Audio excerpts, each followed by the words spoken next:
तो dear student, अभी हम डिस्कस करेंगे power dissipation in the transistor. Basically किसी भी ट्रांजिस्टर, किसी भी डिवाइस को जब हम ऑपरेट करते हैं तो उसमें जो रेजिस्टेंस होता है वो उस डिवाइस को के करंट फ्लो में अपोज करता है। उसके कारण से कुछ पावर जो है वो डिसिपेट होती है हीट के फॉर्म में। तो यहाँ पे जब भी किसी ट्रांजिस्टर को डिजाइन किया जाता है तो वो मैन्युफैक्चरर उसकी मैक्सिमम पावर रेटिंग डिसाइड करता है कि इससे ऊपर अगर ट्रांजिस्टर को हम ऑपरेट करेंगे तो वो transistor gate damage. That means it is the range which is decided by the manufacturer to operate or to withstand transistor safely। तो यहाँ पे पावर डिसिपेशन कह सकते हैं हम PD मैक्सिमम। ये रेटिंग क्या होता है, एक मैन्युफैक्चरर द्वारा डिसाइड की जाती है। तो इसको समझने के लिए हम डिवाइस के थर्मल रेजिस्टेंस को समझना जरूरी होगा, है ना। इसको समझने के लिए डिवाइस के थर्मल रेजिस्टेंस को समझना जरूरी होगा। तो पावर डिसिपेशन को समझने के लिए हमें क्या जरूरी है, डिवाइस का थर्मल रेजिस्टेंस। और पावर रेटिंग क्या है, मैक्सिमम पावर रेटिंग क्या है, ये मैन्युफैक्चरर द्वारा डिसाइड की जाती है। जब भी डिवाइस को, ट्रांजिस्टर को डिजाइन किया जाता है तो उस समय मैन्युफैक्चरर द्वारा डिसाइड की जाती है। और ये पीडी मैक्सिमम के थ्रू हम ये जान सकते हैं कि ट्रांजिस्टर किस लिमिट तक, जो डिवाइस है हमारी, ट्रांजिस्टर है हमारा, वो किस लिमिट तक सेफली ऑपरेट कर सकता है। तो जब स्टडी स्टेट कंडीशन में, स्टडी स्टेट टेम्परेचर की कंडीशन होती है तो steady state rise at the collector junction is proportional to power dissipated at the junction. That means steady state rise in the temperature is directly proportional to PD, power dissipation, है ना। Power dissipation जब हम delta T को हम लिख सकते हैं T से, delta T is equal to T से junction temperature minus ambient temperature. तो ये टी से delta T equal to proportionality जब हटाते हैं तो ये क्यू आता है, क्यू पी डी। और क्यू ये है thermal resistance of the device, where Q is the thermal resistance of the device.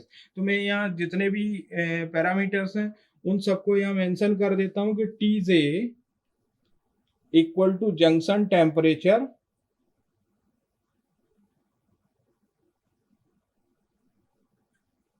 In degree centigrade, T A is ambient temperature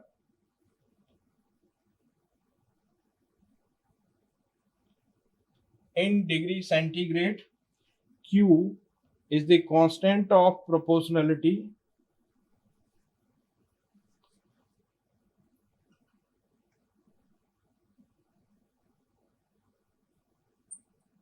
और इसे जाना जाता है थर्मल रेजिस्टेंस के नाम से।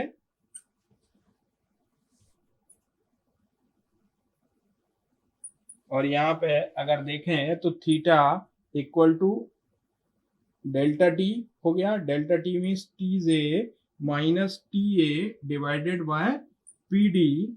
और जो यूनिट होगी इसकी वो डिग्री सेंटीग्रेड पर वॉट होगी यूनिट। अगर हमने इसको इक्वेशन नंबर 1 दिया है तो इक्वेशन नंबर 2 कह सकते हैं। यहाँ पे डिग्री सेंटीग्रेड पर वॉट में होगी इसकी यूनिट।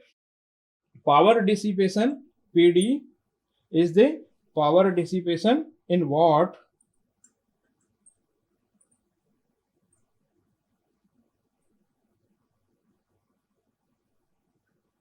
Eight collector junction. तो ये कंडीशंस निकल के आ गई।